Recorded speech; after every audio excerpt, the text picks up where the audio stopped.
Сәлем достар. Бүгін сіздермен мынандай үйде әр қамырдан қалып кететін, мысалы ет асқанда, тағы да ханымға, мантыға қамыр істегенде осылай артық қамыр қалып қояды. Мен де постоянно көп істеп қоямын қамырды. Сол себепті осылай қалып қояды. Оны холодильникте тұра берсе жаман болып кетеді. Сол үшін осыдан пайдалы тамақ әзірлеуді көрсететін боламын. Менімен бірге болыңыздар. Алдымен осындай қамырларымызды барлығын біріктіріп, жуала істеп қоямыз. Менде мынаған жұмыртқа қосылған қамыр, мынаған болса жұмыртқа қосылмаған қамыр. Осылардың барлығын біріктіретін боламыз. Біріктіріп, үлкен жуала істеп қоямыз. Және кішкене 10-15 минутқа тындырамыз.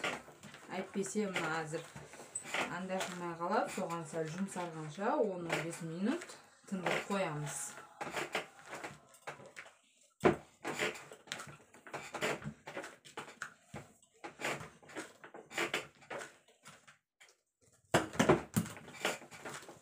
Менде мына холодильникте тұрған, сол үшін қатты болып тұр. Кішкене қатыңдырап, сол үшін жуала істейміз, жұмсап, әдемі болып тұру үшін. Міне болды. Менде үлкен бір жуала болды. Енді бұны үстін шашықпен жауып, біразға қойып қоямыз осылай. Міне менде уже 10-15 минут тұрды. Кішкене болсын жұмсап, жуалаға бөлетін боламыз. Қамыр сол тек менде су, жұмыртқа, тұзға иленген, немесе су мен тұзға иленген қамыр. Екі қамырды араластырып істеп жатырмын. Бекерге холодильникте қалып, көгеріп, жаман болып кеткенше осылай істеп тастасаңыздар, өте жақсы болады. Бұның егер дрожжи қосылған қамырыңыз қалған болса да, осылай істеуге болады. Одан да өте жақсы болып шығады. Осылай жуала істеп алатын боламыз.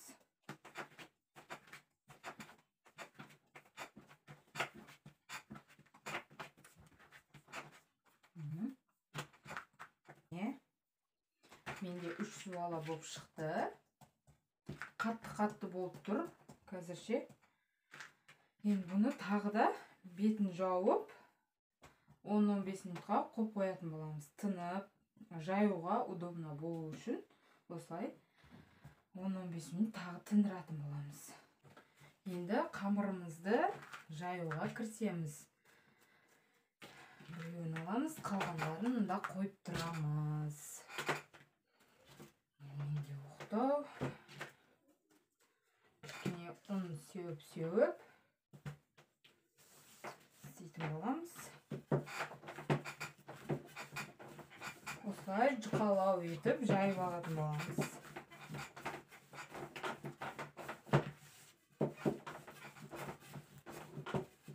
Міне достар, 10-15 минут тұрды. Тағы да қамырымыз, оның аралығында мен бір пиязды турап, кішкене тұз араластырып қойдым. Осылай өліп тұру үшін араластырып қоямыз. Жұқалау етіп тураймыз. Міне көріп тұрғандарыңыздай. Және де май. Менде құйрық майды ертіп қатырылған май, ерітілген. Және де ішінде кішкене сары май бар, ерітілген. Енді бұны да ертіп алатын боламыз. Екеуін дайындап аламыз алдын ала. Майымыз.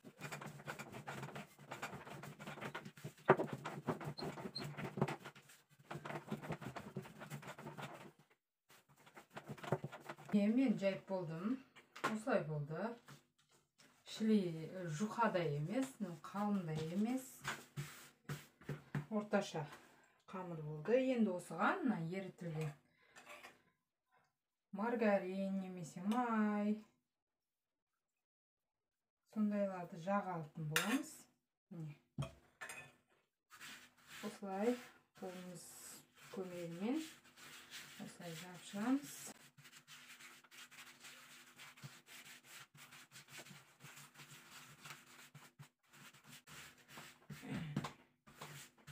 Барлық жеріне тигізіп жағамыз. Енді турап алған пиязымызды осының үстіне былай сеуіп шығамыз. Мен бір қамырды ғана осылай пиязбен істеп жатырмын. Мына көктем күнінде өте осылай пиязды нан жегіңіз келеді ғой. Сол үшін мен біреуін ғана істедім. Қалғандарын пиязсыз істеймін. Мынаны алып қояйын. Енді мына оқтау көмегімен осылай ораймыз. Егер сіздерде оқтау жоқ болса, кішкентай болып қалса қамырыңыздан былай ұзынынан кесіп аласыздар. Сосын осылай былай домалатып шықсаңыздар да болады. Қазір кейінгі қамырды солай істеп көрсетемін сіздерге. Әзір мынаны осылай былай тартып істесеңіздер, қамыр созылады, әрі жұқа болады. Сол үшін осылай тартып ораймыз. Сонда қамырымыз жұқаланып барады.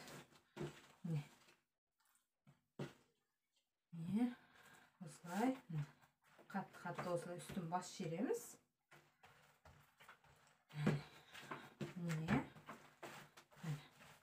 Жабыс қалды. Енді бұны осылай ұзыннан кесеміз.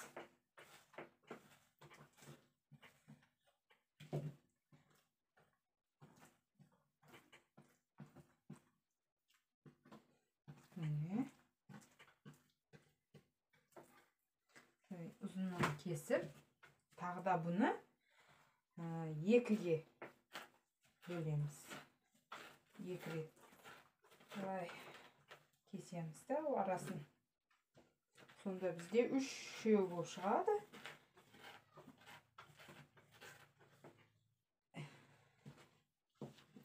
Менде толықтай кесілді. Енді осыны былай мына жағынан бастап орап шығатын боламыз. Сіздерге түсінікті болаттыр деген ойдамын. Егер түсінбей жатқан жерлеріңіз болса, комментарияға жазып қалдырсаңыздар, мен түсіндіріп айтатын боламын сіздерге.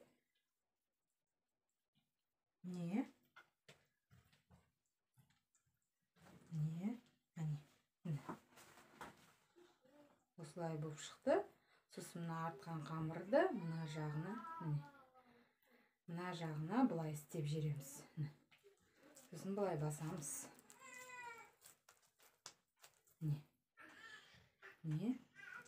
Осылай болып шықты пиязынан. Қалғандарында дәл осылай орап шығамыз. Міне, менде мына үшеу болып шықты. Бір зуаладан 3 қаттама болып шықты, пияз қаттама. Енді бұны үстін жауып қоятын боламыз. Енді қалған қамырларымызды орайтын боламыз. Міне менде екінші қамырды да дәл солай майымызды жағып, бірінші. Мен бұған пияз салмаймын, тек өзім ғана істеймін.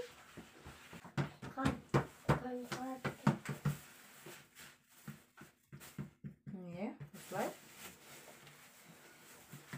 Оқтаумен орай саламын. Менің уақытым аз, менде міне кішкене балапан көріп тұрсыздар. Көмектесіп жатыр осы маған. Сол үшін тез болу керек. Болды міне. Бұны да пияз салмай дәл осылай орап кесетін боламыз.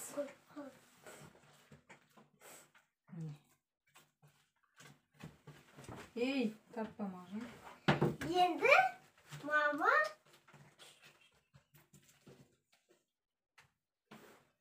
не осылай екіге бай орап шығатын боламыз.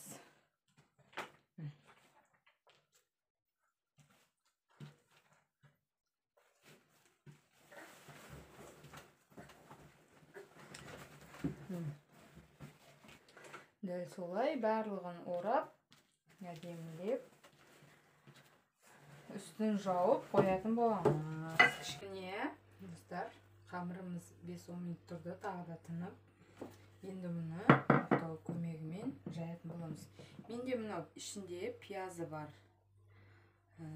қаттамамыз. Енді осыны ұнымызды көптеу сеуіп жаятын боламыз. Әйтпесе жабысып қалатын болады. Сол үшін ұнды көп сеуіп осылай жаямыз.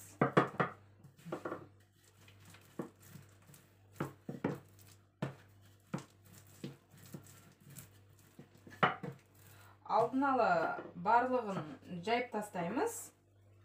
Алдын ала жайып қойсақ, сонда әзір пісіріп атқанда қаттамамыз тез-тез піседі, үлгіре алмай қаламыз. Сол үшін алдын ала барлығын жайып, мына жерге теріп қоятын боламыз. Сонда өзімізге ыңғайлы болады. Не осылай жайылды. Енді бұны мына жерге қойып қоямыз. Астынан пияздар түсіп жатыр. Ештеңке қылмайды, бәрібір де бұл түседі. Сол үшін ол ештеңке етпейді. Енді пияз жоқ қамырымызды жаямыз. Осылай. Бұған аса қатты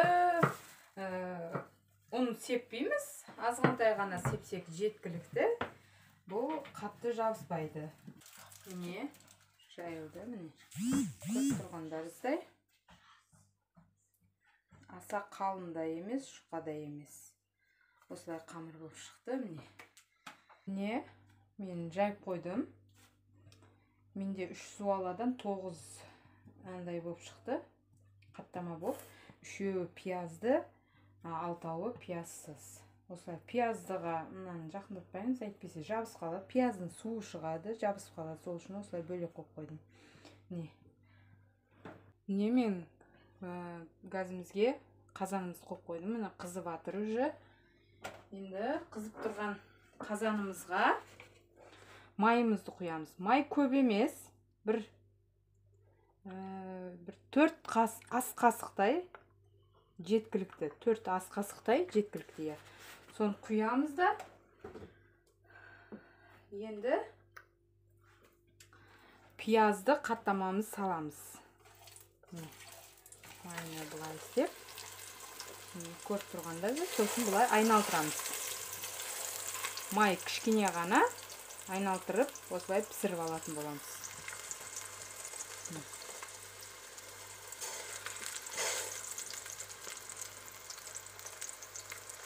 Тез-тез осылай айналтырып тұру қажет.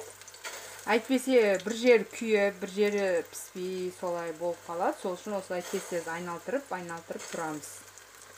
Менде 3 минут, 2 минут болды ғой деймін. Уже мына екінші жағы қызарып қалды. Міне қызып тұрған соң міне аудардым.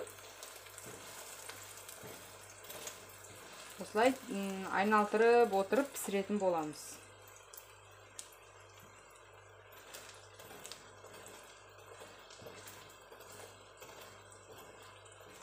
Егер бұлай айналтырғанда майыңыз аз қалса, аз қалып асты күйіп атса, кішкене тағы 1 қасық, 2 қасықтай май құйып жіберетін боламыз.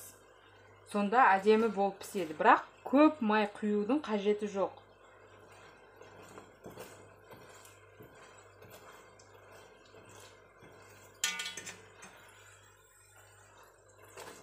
Осылай астын қарап отырамыз, әйтпесе күйіп кетеді.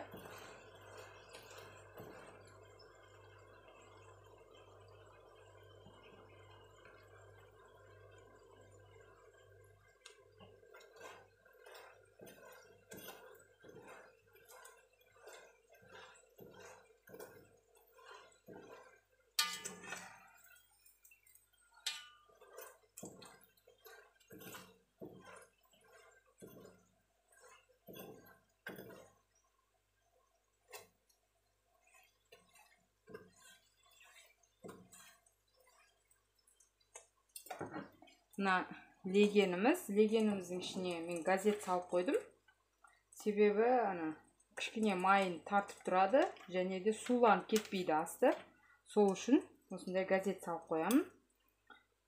Міне менде уже пісті. Осылай майын қағып аламыз. Міне пісті уже. Мынаның ішінде тағы кішкене май бар. Осы бір жағы пісуіне міне кішкене май. Сіздерге көрініп тұр ма жоқ па білмедім. Енді осыған тағы да саламыз. Енді майсызын, пиязсызын пісіремін. Міне, оны да дәл осылай пісіретін боламыз.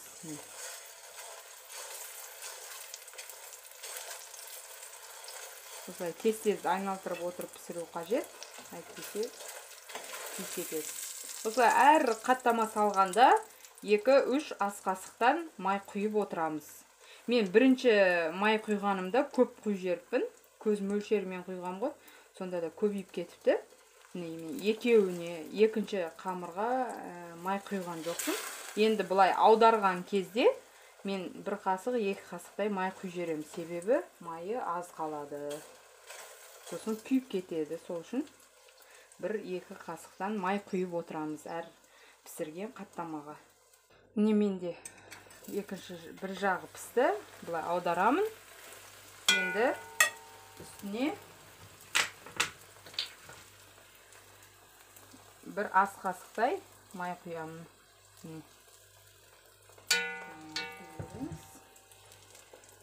Сосын айналдырып отырып пісіреміз.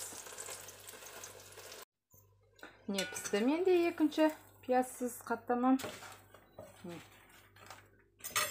Енді бұған да май құямын. Себебі майы аз қалды. 2 ас қасық құйдым. Енді қаттамамызды саламыз.